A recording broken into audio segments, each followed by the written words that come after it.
Today is a 1 week anniversary of losing my favorite pet, my best friend, and a companion I never knew I needed. Um, and it's been a week since he passed. It's been pretty hard. It's been a pretty hard week. I don't really know where to begin, except I guess I'll start from the beginning. I got Buddy. Our family got Buddy in 2011, May 5th, if I'm not mistaken.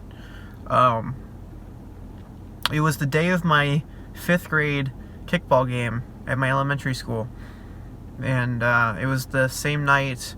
The same night that I had the kickball game was the first night I got to bring Buddy out and meet people. He was just a puppy. He was literally like 2 months old, and he was the biggest ball of energy ever. I remember I was friends with Juan.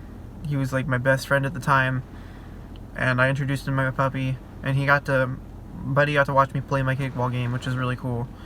And what's even better is I have a T-shirt from that same night that I still have in my closet. He has a twin sister. He came from a big litter, and none of the siblings really survived, I don't believe. I don't know how many actually did. I think maybe 3 out of the 6. But he was the only boy of the litter. So we got Buddy. He was the only guy. And his twin sister was adopted by our former neighbors who lived a few houses down. Soon got his sister, and they were like having play dates left and right. Like, they used to play in our front yard. There's even video footage of them playing in my front yard. I tend to forget a lot of the things that happened because it's been so long. It's been 9 years since we first got him. So looking back on the footage, I remember he was so small. He would always try and bite our fingers when we tried to. And I remember, since he was just a small puppy, and we don't have a fence in our front yard, obviously, you know, when cars kept coming by, we would always yell "car," and we would always try and make sure that Buddy didn't go into the street. Fast forward a few years, and I don't know, he was just a great companion. He just grew really fast. I kind of forget how fast dogs grow. Like, they'll be a puppy and they'll be like 2 years old, but they'll be like full size almost. So it's crazy. And so he wasn't a puppy for long, but he always had the spirit of a puppy. He was always puppy-like and always had the energy.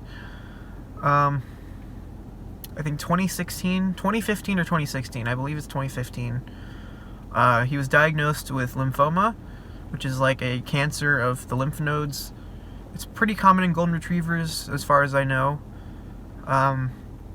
which was really sad. And so I remember we weren't sure the status of Buddy. We weren't sure if he was going to make it. And so we have a vet near our house, so we continuously took him to those appointments. I remember we did chemo for him. We made the decision to see if we can catch it and get it to go away. And he went through chemo for I forgot how many months, but it was a very hard time because he was always very lethargic, very tired. He wouldn't have the energy to go on walks or play with his ball or anything. So he would just be lying down a lot, and we were kind of bearing with him because, you know, it was the treatment process. And I think within the next year or so, if I'm not mistaken, he was reported as cancer-free. So it was really great news. We were really scared we were going to lose him at 5 years old, you know, because it's so early on in a dog's life, and we'd already fallen in love with him well before that. And he was literally a family dog. He loved people more than dogs, I can tell you. He loved socializing with humans and having them pet him, and he literally went to anybody he could see. He liked dogs, but I feel like they were too energetic, the ones he met. My dad and him were best friends. Like, they were attached at the hip and literally best buds. So it was great just knowing that my dog Buddy would trust my dad the most and look to seek love from him the most. And my dad works from home, so basically when he would go out for coffee breaks, Buddy would be right next to him, trotting down the hallway by his side, and then lying down in the kitchen where my dad would brew coffee. And then my dad would sometimes take him for a walk during his work break, and then when he went back to the office, Buddy would be trotting right next to him, right behind his legs, because it was like take your dog to work day every day, literally. Like, he would just be around my dad and literally just need his presence. And same with my mom. He loves my mom. He loved all of us, But I just know that there were certain times, with certain days, he would just choose to be by my dad, or he would lie down by my mom, or if my mom needed to take a nap, he would go right to the bedroom and nap next to my mom. I'm saying everything out of order. I don't really have any chronological order of things that I can maintain here, because memories are kind of pouring in right now. Anyway, so yeah, he was cancer free, I think around 2016 or so. So we were so blessed, so thankful that, you know, we had done the treatments necessary and that he responded well to it. And so we I guess from there on out, he would get an appointment every 3 months to check up on his cancer and see if there was any traces of it. And he had been cancer free for like 4 years, which is fantastic, because we could have lost him a lot longer ago, which would have been heartbreaking. And I'm, you know, the fact that we weren't guaranteed more years with him, but we were able to get 4 more, is something I'm really grateful for and so thankful for. And I think part of the reason I've been taking this well is because I know things could have been worse. And I just know that we weren't guaranteed time with him beyond 5 years, and we were lucky enough to get almost double that. So come last Tuesday, I left for work, and mid-shift, not even mid-shift, like I wasn't even halfway done yet, and I got one of my coworkers called me across the store and said, "Ian, your dad's on the phone. He said it's an emergency." And so immediately I'm thinking either one of my parents are sick, or it's Buddy. And I just froze up. I felt like an anxiety coursing through my chest, just kind of stunned, in shock. So I was kind of calm on the phone. I talked to my dad, and he said that Buddy is at the vet, and that he said it's bad news. And when he said it was bad news, I don't know, for some reason I thought it was Buddy was having trouble breathing, and that he was basically undergoing difficulty, you know, breathing, and he's dry heaving. And the vets were saying they took x-rays. They were trying to take 3 x-rays, but they could only complete 1 because Buddy's chest cavity was filled with a fluid, and I think it was impairing his breathing. I don't know exactly where this fluid was coming from, but it was like building up in his chest cavity. And the vets said that they were going to try and do a process where they could drain it, but they weren't sure how successful that was going to be. But I was preparing myself for anything, really. So I drove my sister to the vet, which is like right next to my high school, my old high school. So thankfully it was very close. We got there and we waited in my dad's car, and we were just kind of quiet. The vet was saying they tried to drain his chest cavity. We got the call 10 minutes later from inside, and they said they were trying and there wasn't much luck. We can't say for sure now if it was cancer related, but the vets were thinking that it could have been lymphoma returning more aggressively, and that it relocated to a different part of his body. So that's why it was untraceable in the x-rays that they had months ago for his checkups. So my dad made a decision, or we made a decision, to put him down that day. And oh my gosh, it's just unreal. It really is unreal, because when I pictured Buddy passing eventually, I didn't think it was going to be so sudden. I thought it was going to be something that was either like known or announced or expected, but the events that occurred just were so unexpected. He was brought into this little waiting room, and all of us were around him in a big circle, and we were all petting him and hugging him and telling him we loved him. We even took off our masks to give him a kiss on the forehead, and we just embraced him in his final moments. And they're just telling him what a good boy he is, and that he's been the best dog, the best thing to ever happen to us. And he was panting still. He was happy. His tail began to wag after he saw my dad, and I just knew it was a comfort for him. What happened, and I knew that I just had to try and accept it for what it was. Obviously that didn't work off the bat. Obviously that's not going to be possible the day it's happening. You know, you're in the moment. You don't know You're like mad at the world. You're upset that things happen.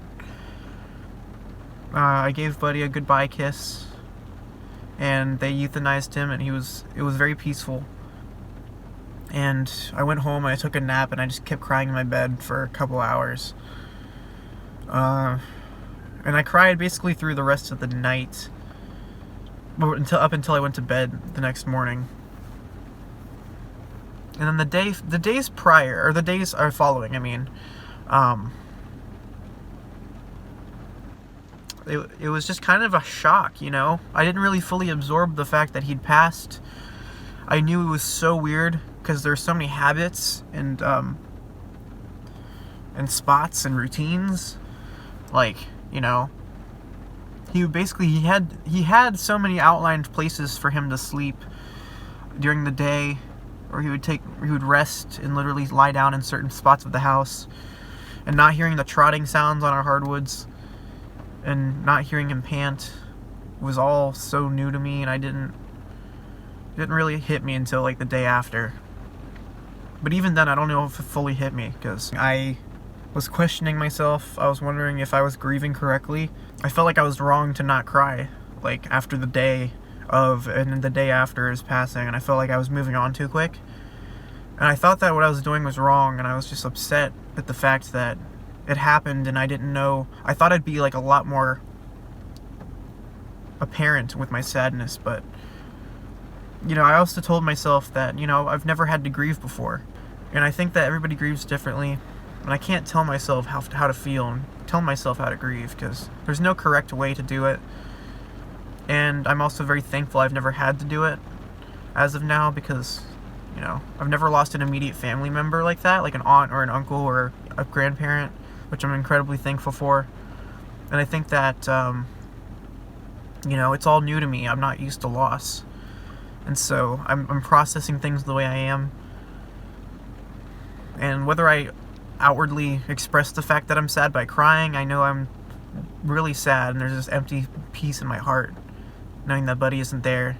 But I think I'm looking at things in a positive light. I'm taking the situation as a way to reflect on how lucky I am to have had a dog so as good as he was. He was more than a dog to us. I think he was a family member. He was a family member. It was beyond pet status, you know. He wasn't just an animal in the household. He was a best friend. He was a shoulder to cry on. He was literally a comfort dog. He was a therapy dog, as my mom would call him. Because both my mom and I have depression. My sister does too. And anxiety. And mine has been okay, but I know that my mom and my sister's fluctuate sometimes. And so Buddy would always be there as a great resource to feel better. He was just the most huggable dog. The most huggable dog. I think ever since that day happened, we've been really connecting more. We've been socializing more. We've been sharing our memories with Buddy more. We've been looking through pictures and videos. We've been discussing all the memories we remembered and some we forgot. And, you know, it's a natural part of life, loss. I don't think I'll ever go a day without thinking about him, but I'll know that he went out in probably the least painful, best way possible, being around the people he loved. And I think the fact that he dozed off into the afterlife, the Rainbow Road. I think it's the Rainbow Road or the Rainbow Bridge. The little poem about pets, when you lose them, they go onto the Rainbow Bridge, and the owners meet them after they pass too. But anyways, I knew his passing was peaceful, and the circumstances of all of us being there for him and giving him that last piece of love. I'm really happy that it ended that way. I feel like, you know, if it hadn't happened a week ago, I don't think we still would have been any more ready if it happened a year later. So, you know, there's no real way to prepare for a loss like that. And while it was unexpected, I've accepted the fact that he's gone, and I've learned that, you know, life is precious.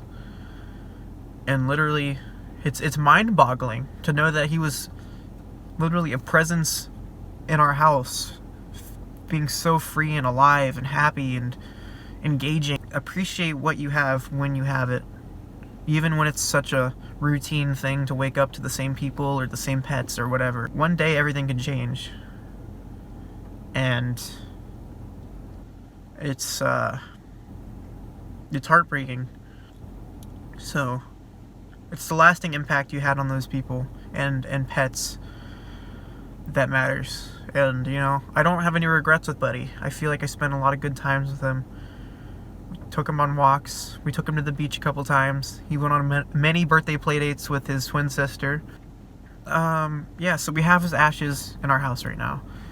And I think of it as a way of having him in the house still, having his presence. I feel like having his ashes in our house and having a little shrine to him where we have a picture set up next to it, his favorite rope, his favorite ball, and his favorite toy. I feel like having that there, he's still watching us and he's still a part of our family, and he'll forever be a part of our family. I've made it a mission to make every day the best day possible, and I've made it a mission to try and treat everybody with the same kindness he did. And I just want to be nice to everybody, you know. I feel like I already have been trying to be my best self, but I feel like Buddy's given me a greater desire and influence to do such. And I just want to live every day the best way possible. I want to make every day the best day ever. Because he always woke up with the biggest smile on his face, and he always woke up with the best attitude. And I feel like we could all learn something from Buddy. This is a really long video, so I'm sorry I've been ranting so much. It's a great way for me to vent and to share my thoughts and my emotions. I remember every time he would show his belly to get pet, I would pet near his ear, and his ears were like his spot. Like, he would always purr. He would always make like a cat purr. Like, he would literally purr. No. A nice bath. And he's the only dog I know to this day that purred when he's comfortable. And also when I pet his ear or around his head region, he'd put one of his paws over my arm like this, and he would basically give me a hug, like a form of a hug. I remember I know he used to lie down a lot where his paws were separate on either side. We call him Buddy the Seal, because he would lie in the most uncomfortable positions. And when he would get into his fit of us petting him, and he was in his comfort zone, and we stopped petting him, sometimes he would put his paw up and you'd keep doing this, like reaching out to us, trying to get us to continue to pet him. I'm thankful that I got to spend 9 great years with him. He was there for all the major moments of my life. He was there for the end of elementary school, all through middle and high school, and then 2 years of my college life. And I never really realized how long he was around for, and I'm just glad he got to be there for all of it. He got to watch us grow, even when we couldn't remember all the things from our childhood. He got to see it too. I wouldn't have had any other dog. And, you know, I want to take him to college with me. I'm going to be transferring to a college in like maybe a month and a half. And I want to have a picture of him to take with me. So, like a drawing. I asked Nadia to do a drawing for me, for Buddy. And I wanted to take him with me and put him in my bedroom. So he'll always be there. Yeah, that was my story. And thank you guys for watching. If you watched through all of this, if you didn't, I understand. It's a very long video. But this is my way of talking to Buddy, contributing all of the memories I have of him, and to, you know, film this on the week of his passing. A week anniversary of his passing. I miss you, Buddy. I love you. Thanks for being my pal through all of it. And I'll see you on the Rainbow Bridge one day.